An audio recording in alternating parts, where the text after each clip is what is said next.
Well, the symbolic interactionist would say that personhood, and I'll write this down, personhood is a consequence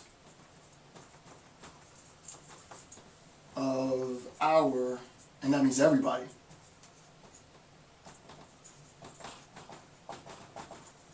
right? Personhood becomes a consequence, right? It results from our socialization.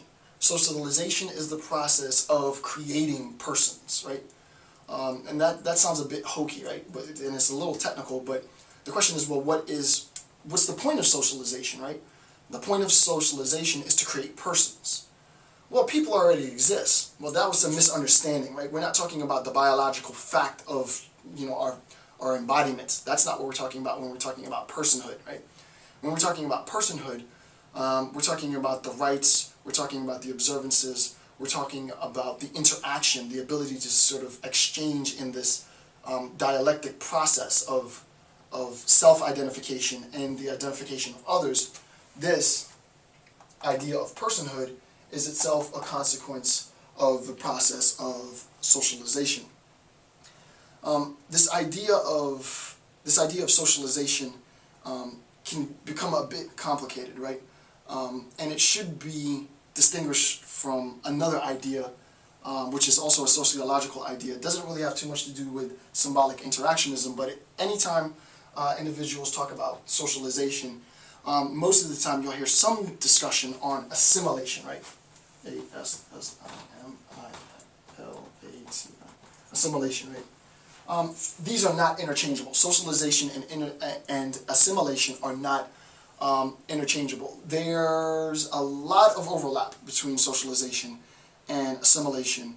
The main difference, without getting into too much discussion on it, between socialization and assimilation is that the idea of assimilation, in the most general sense, without getting too complicated, is a pressure, whether factual pressure, a realized pressure, or a perceived pressure for conformity, right? For conformity. So there's a particular standard, there's a social norm.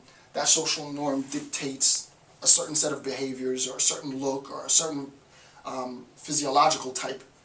And then there's pressures to conform to that standard of beauty, of intelligence, of whatever it might be. That's pretty different, right? That's substantially actually different from the idea of socialization. And all that's happening in socialization, there isn't that pressure of conformity in socialization, because there are actually people who refuse to socialize, right?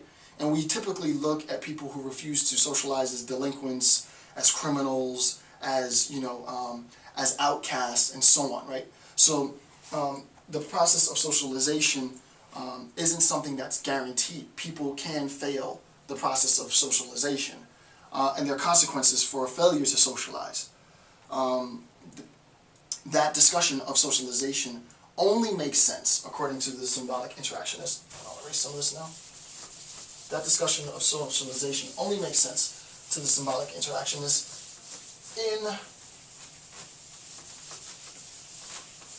if we understand the role, first and foremost, of the individual, right? First and foremost, we have to understand the role of the individual. In a discussion of this individual, we recognize that the individual has a sense of self, attains a sense of self through this process, right? Through this process of completely mirroring, right? Mirroring him or herself from others. And there's an actual technical phrase for this, right? The technical phrase or statement for this idea of mirroring is the looking glass. It's a looking glass. It's called.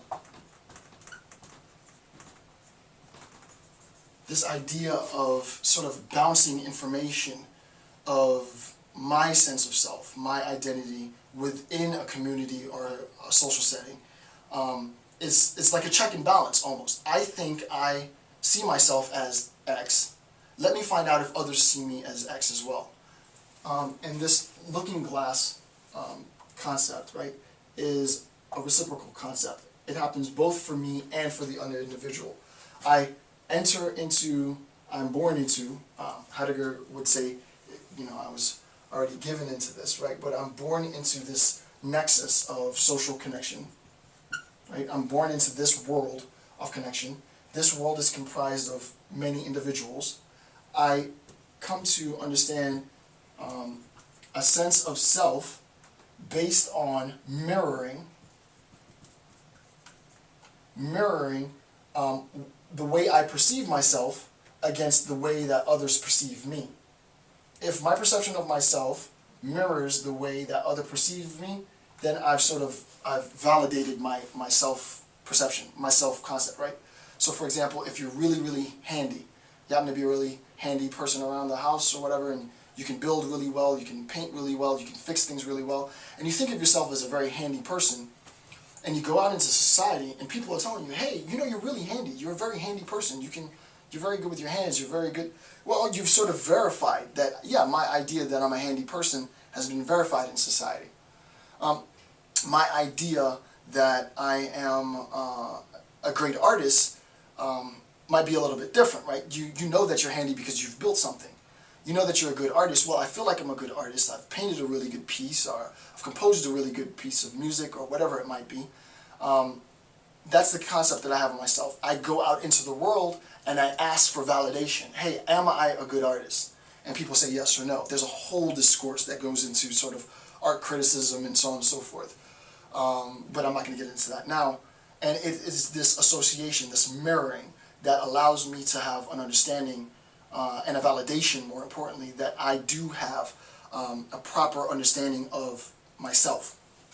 Now this understanding of self, as we said before, only takes place in symbolic interactionism in relation to others, right? In relation to others. The first obvious point to recognize is that if this is me, then this individual is other than me. But if this is me, then this individual is other than me as well. So that I have to realize that not only am I the subjective I, not am I only the objective me, but I'm also the other. Right? I'm also the other. So I am all three of these, right? This is where it gets a little complicated. I am all three of these. I am both I, subjective, I'm me, objective, and I'm other, right? I'm all three of these things, and once I have a full understanding of each of these roles, once I fully understand the I, myself, once I still fully understand the objectified me, and validate that in society, my social role as an instructor or as a handyman or whatever it might be, and the other, that I am also not that other person is not me, right? Then I have a fuller understanding of the self. But again, this only takes place with respect to my social relations and groups. The first group that we discussed was the primary group, right? And in the primary group is responsible for the attribution of value, right? So that I realize from my childhood, based on the people that help rear me, that one of the values in my family is family, right? We value family. You value truth-telling. You value hard work, whatever it might be, right? Your values are constructs of society,